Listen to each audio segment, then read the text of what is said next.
Hi guys, it's Deneen here with my story number 9, and I'm working on back of the 8 from yesterday. So I went ahead and I used my cut file to make a another 8 in one of the patterned papers.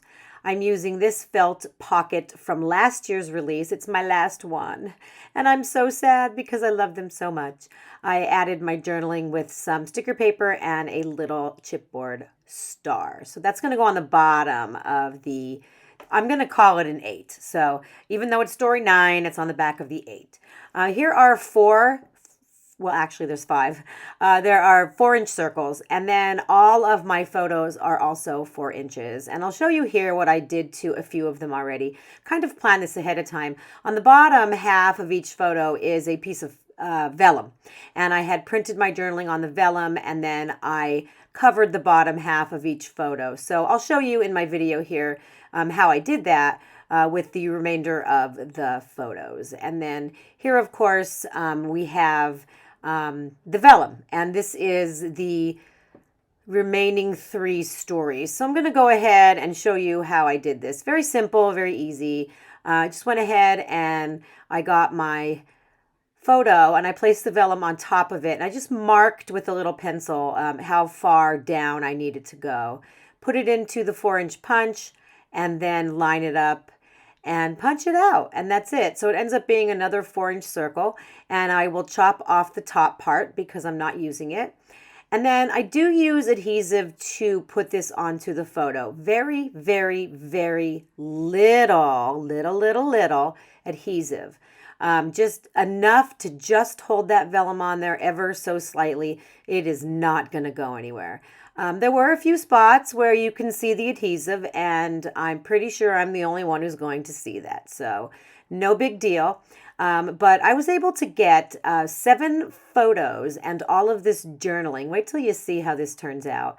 I love when I have a page where there is just so much more than meets the eye. And this is one of those pages, and it just makes me so happy. So you'll see here, I'll finish up with this last photo, or I don't know if it's the last or the next to last, but anyway, here they all are. So there are 6 photos with vellum and 1 without. Okay, so now I'm going to make an accordion, and it's not going to be an accordion that goes to the right. It's going to be one that kind of goes in different directions. So you're going to see here, I'm going to get out my straight edge roller and just put it nicely down, holding it tightly to the table. And I'm lining up those 2 circles right next to each other so that they are just barely touching. There's no overlap. And then I'll put a piece of art tape to hold them together. And I will take the other 2 circles and I will put them against the straight edge just like I did for the first 2. And I will put the first 2 on top because I want these 4 things to line up nicely as you see them here. So I'll get a piece of art tape and I will do the same thing to these 2 4-inch circles. So now I have, and they have to be straight. So that's why I'm holding the straight edge down and trying to line them up because I want them to all fold on top of each other. And you'll see what I mean here in just a moment. So let's put a piece of art tape down there. And yeah, see, I had to be careful. I was a little heavy-handed here, but I got them on, and now I'm lining them all up together. So do you see how they're on top of each other? Now I want to turn them sideways like this, and I want to take another piece of art tape, and I want to put these 2 bottom circles together with a piece of art tape. So once again, I'm lining them up along that straight edge and putting the art tape there. You can see there's a little gap there, so see how I had to get it closer to the top circle there? They all need to be touching each other with no space, and they need to be nice and even. So let me show you how this is going to fold. Over, and then down, and then you'll see I'm kind of lining them up to make sure I like them, and then in. So all of these fold into each other, not like an accordion going straight out, but kind of, different directions, right? And so I want my circles to line up nicely, and I want the tape to be not visible. So there's a very tiny, tiny, tiny, tiny piece off of each of these. You can see, you could look if you kind of get in there close and see. It's just very minute, but I will trim off those edges so that there isn't anything sticking out of these circles when they are flat or when they are on top of each other. Okay, so I'll kind of fiddle with that a little bit, and then you'll see that I am just I'm constantly turning these and making sure that as they fold, they are all lining up nicely. The circles are supposed to fold into each other, and I want them to lay flat. So I'm just kind of making sure that happens. So here I'm not gonna, I don't have to go slow anymore, so I'm gonna speed up a little bit. I'm gonna adhere that bottom part, the circle that is free. I'm gonna adhere to the top of the 8.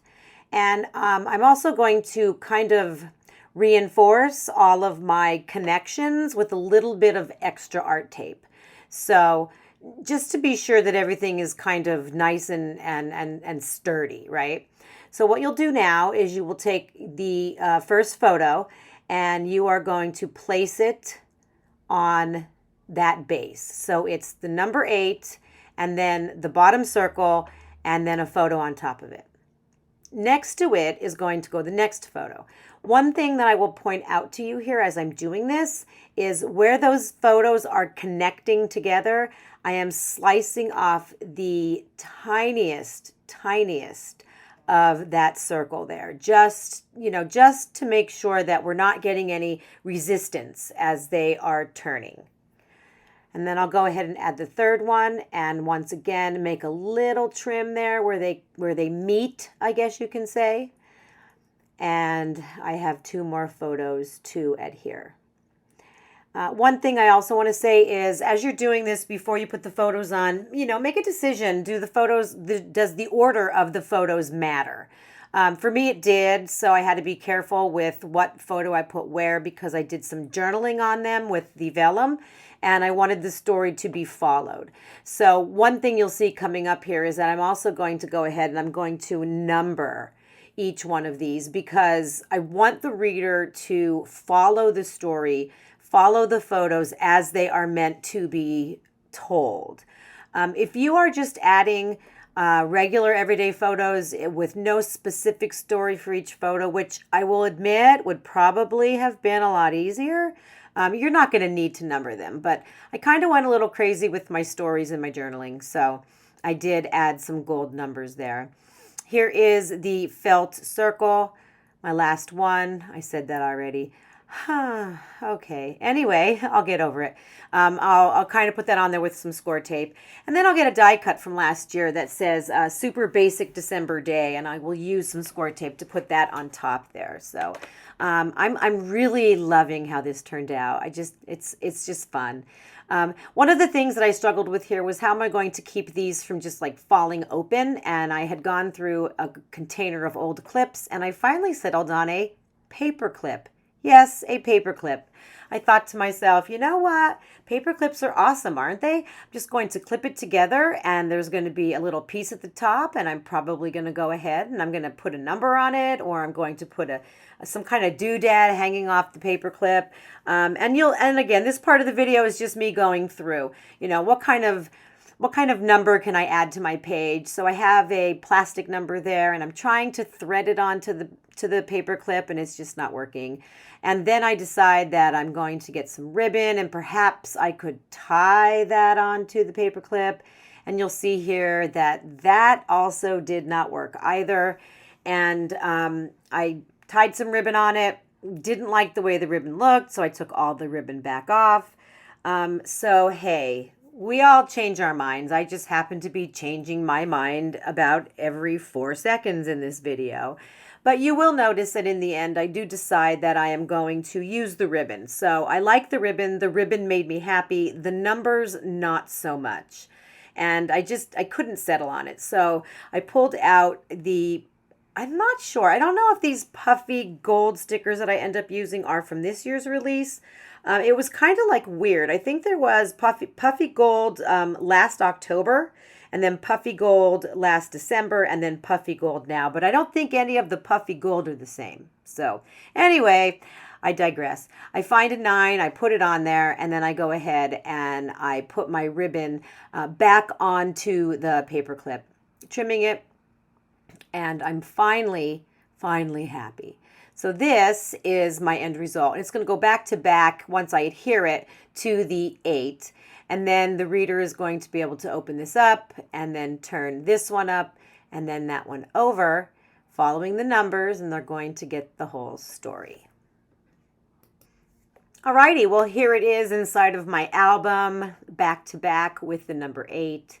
And again, I'm just really happy with this. It was a spur of the moment thought, and it just came together pretty much how I planned.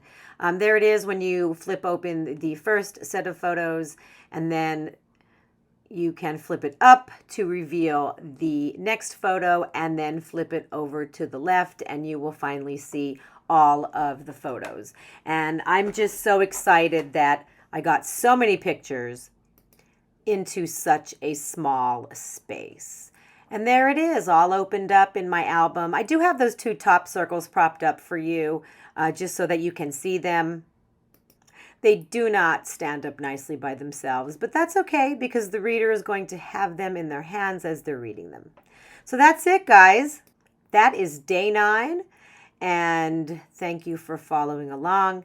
I will see you in the next video, but please feel free to reach out if you have any questions. Have a great day.